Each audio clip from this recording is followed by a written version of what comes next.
Hi there, this is Chelsea Haramia, and this is my presentation for the paper titled Seeking Shared Values While Searching for ETI or Extraterrestrial Intelligence. To get started, let's quickly think about the SETI Institute's mission. It's to explore, understand, and explain the origin and nature of life in the universe and the evolution of intelligence. Now, notably absent from this mission is any indication that there's going to be a search for extraterrestrial values or an attempt to understand extraterrestrial values.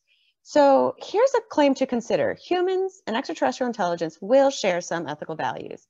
I suspect that there's a lot of disagreement and debate to be had about that claim. So let's start to think through it.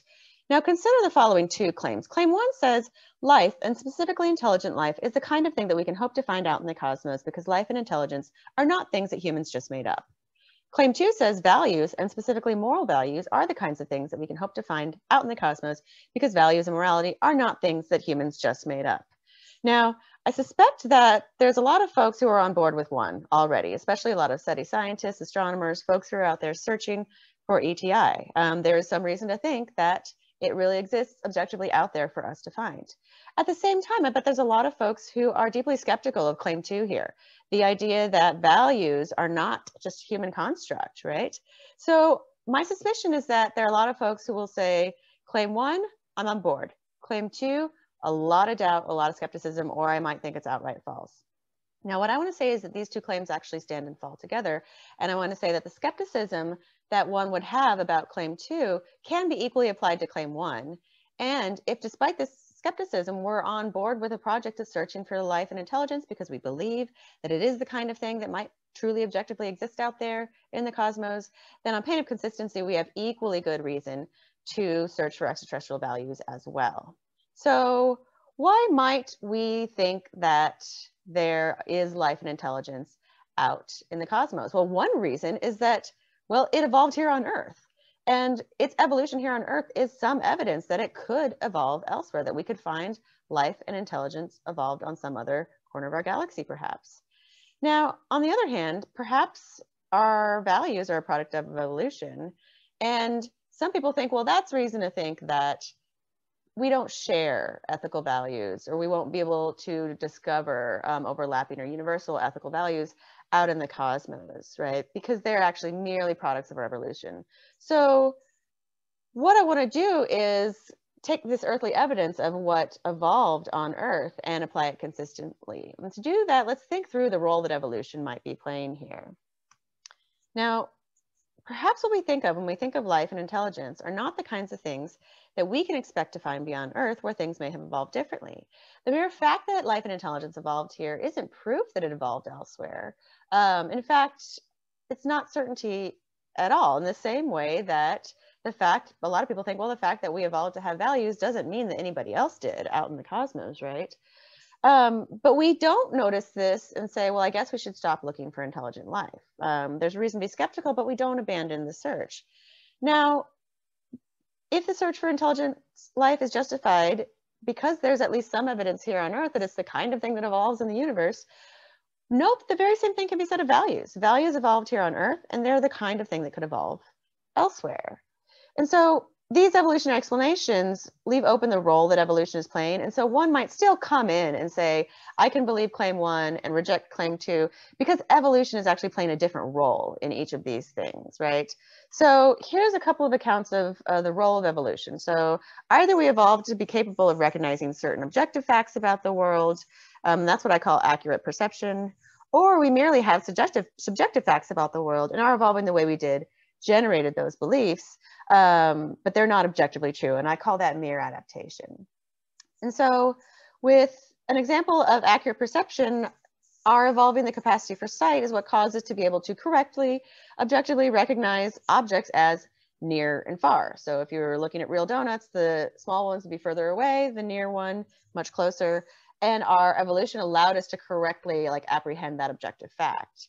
Now, an example of a mere adaptation would be our believing that fats and sugars are tasty simply because it was once evolutionarily advantageous for us to eat such food. So we're not tracking any sort of objective properties about the world and about fats and sugars. This is just something we evolved to believe, but it doesn't carry any kind of weight beyond our evolutionary trajectory. So, okay, now let's look at a challenge to the conjunction of 1 and 2. Somebody who might say, look, I can agree with the truth of 1 and still reject the truth of 2. And they might do so by assuming that human beliefs are not the source of our concepts of life and intelligence, saying that accurate perception is the correct explanation of the role of evolution in that case. But then at the same time, assume that human beliefs are the source of our concepts of value and morality, and then say that mere adaptation is the correct role that evolution is playing when it comes to something like values. Okay, so why are we assuming mere adaptation about B without assuming it about A, right? And so here's something you might think. You might think when we have beliefs about the conditions required for something like a life and intelligence, or for calling something alive and intelligent, we believe that we're sort of correctly identifying objectively alive, objectively intelligent things. And so what we customarily call alive and intelligent may be truly alive and intelligent, just like if we have mathematical beliefs, right? We have a custom of saying 2 + 2 = 4, but that might also be an objective truth. And in fact, many scientists probably are assuming that mathematics provides objective truths about the universe, and that's something we might find we have an overlap with ETI. And then, of course, we can look at value claims like good and bad. We call things good and bad, but I think the skeptic worries that these are just customs, right? The things that we're calling good or bad or right or wrong, they're not truly good or bad or right or wrong in any universal or objective sense. It's just customary for us to call them good or bad because it's been evolutionary advantageous for us to do so, but they're not truly good or bad. And so what I want to say is why assume that it's just custom when it comes to values, but it's not just custom when it comes to something like alive and intelligent. So if we think that mere adaptation explains why we call things good or bad, and believe things are good or bad, but that they're not really truly objectively good or bad, this exact same worry can be applied to claims about what we call alive or what we call intelligent. This mere adaptation concern is equally serious for biological theories of life or for neuroscientific theories of intelligence. And so let's think through how we can kind of show that these concerns are on par with one another. So when we think about what we can categorize as alive or intelligent, there's a lot of easy cases, right? Humans are alive and are intelligent species. That's clearly true, and it's not at all kind of under debate. Jellyfish are alive, but not intelligent. That one, again, seems like objective fact. There's a lot of agreement. Rocks are neither alive nor intelligent. These are the easy cases. But consider the borderline cases. Are pigs intelligent? Are guinea pigs? Or what about bees? It's plenty of room for debate. A lot of gray areas around the borders here, and it's not clear that we get to have a definitive and clearly objectively true answer to these questions, even if we think that things like intelligence really exists. In the same vein, are crystals alive? Are extremophiles alive? Are protein viruses or computer viruses or prions alive?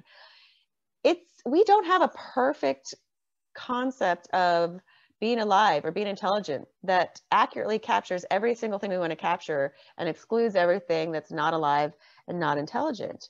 And yet we are on board with the project of going out in the cosmos, searching for life and intelligence, despite the fact that we don't have a perfectly and complete account of these concepts.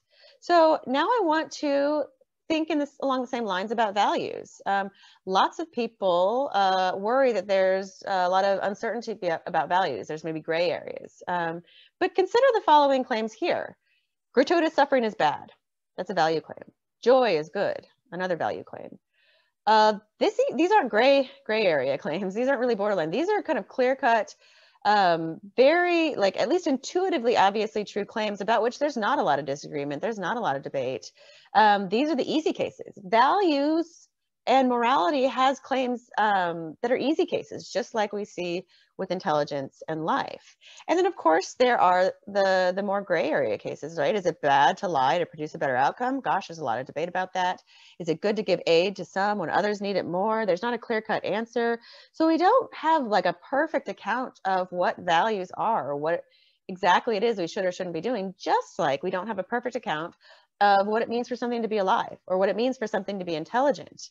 And so if that worry, that skepticism doesn't prevent us from being on board with the search for extraterrestrial intelligence, it should not prevent us from searching for extraterrestrial values as well, even though we don't have a perfect and complete account of what values are. Okay, so let's move to some capability and comprehensibility concerns, right? Humans and human evolution are nonetheless the source of the specific tools and capabilities we use to analyze concepts of life and of intelligence and of value. And so this doesn't prevent us from believing that we can use these tools to comprehend universal truths, but neither does it guarantee that we can access those, right? And so the arbitrary symbols we use to represent, say, mathematical equations, they're meant to represent non-arbitrary universal truths. But of course, no one assumes that if we discover extraterrestrial intelligence, they're going to have a number 4 that looks like our number 4, right? It's much more likely that they'll have some other way of representing some mathematical truth that doesn't symbolically look like ours. And yet, we may still have overlap in our understandings of these mathematical concepts, of the concepts themselves, independent of like the symbolic assignations of those concepts. And so maybe we can assume that we'll have overlap with our mathematical concepts and extraterrestrial intelligence because these are objective sorts of things. Mathematics is this objective stuff out in the universe. But we might not be justified in assuming even this degree of overlap in our interstellar understandings, right? We evolved to have certain sensory capabilities. They dictate how we apprehend and interact with the world. And an alien civilization might have evolved to have very different sensory capabilities and may interact and apprehend the world in a much different way. And so this doesn't entail that mathematic or scientific truths are non-universal. It just means that we may not have access to objective or universal truths that ETI has access to, and then vice versa.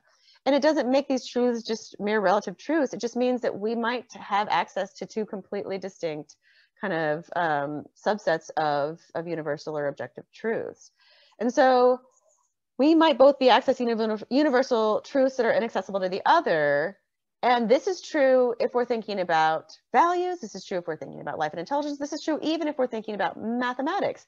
And if this doesn't cause us to use mathematics to potentially include it in future communications, to hope to find some overlap in our understandings with extraterrestrial intelligence, then we don't have justification for abandoning the search for extraterrestrial values on the claim that, well, we can't assume that there's going to be overlap. We can't assume overlap in any of, even if accurate perception is the correct explanation of our beliefs about things like life, intelligence, and even mathematics. And so it's just possible that we have objectively true understandings of what constitutes life and intelligence, but we just have an incomplete understanding, and that there's life and intelligence out in the cosmos that we aren't able to correctly identify because maybe of some sort of evolutionary limitation of our sensory capabilities. And so it might have evolved to look so different from what we call life and intelligence that we're unable to recognize it. And yet, this skepticism doesn't cause us to abandon the search for extraterrestrial intelligence. And so if recognizing the possibility that we may have evolved to have certain capabilities and concepts distinct from the capabilities and concepts of ETI doesn't cause us to abandon the search for extraterrestrial intelligence, neither should it prevent us from searching for extraterrestrial values. It's just, you know, they stand and fall together, and there's just as much reason to search for values if we're okay with doing so in the face of this, you know, legitimate skepticism. So one final challenge I'd like to consider is the role that anthropocentric biases play in our belief formations and the content of our concepts. And the point here is that even if life, intelligence, and ethical value objectively exist in the universe independently of humans, we might still be likely to have a distorted understanding of these things, given that our concepts of, say, value involve ideas of goodness and badness that are clouded by cultural and anthropocentric biases. But the same can be said of intelligence and life, right? These biases are no more of a concern in the search for shared values than they are in the search for extraterrestrial intelligence. And so I want to end with the conclusion here, which is that engaging in the search for extraterrestrial intelligence justifies abandoning skepticism regarding extraterrestrial values intelligence. Thank you.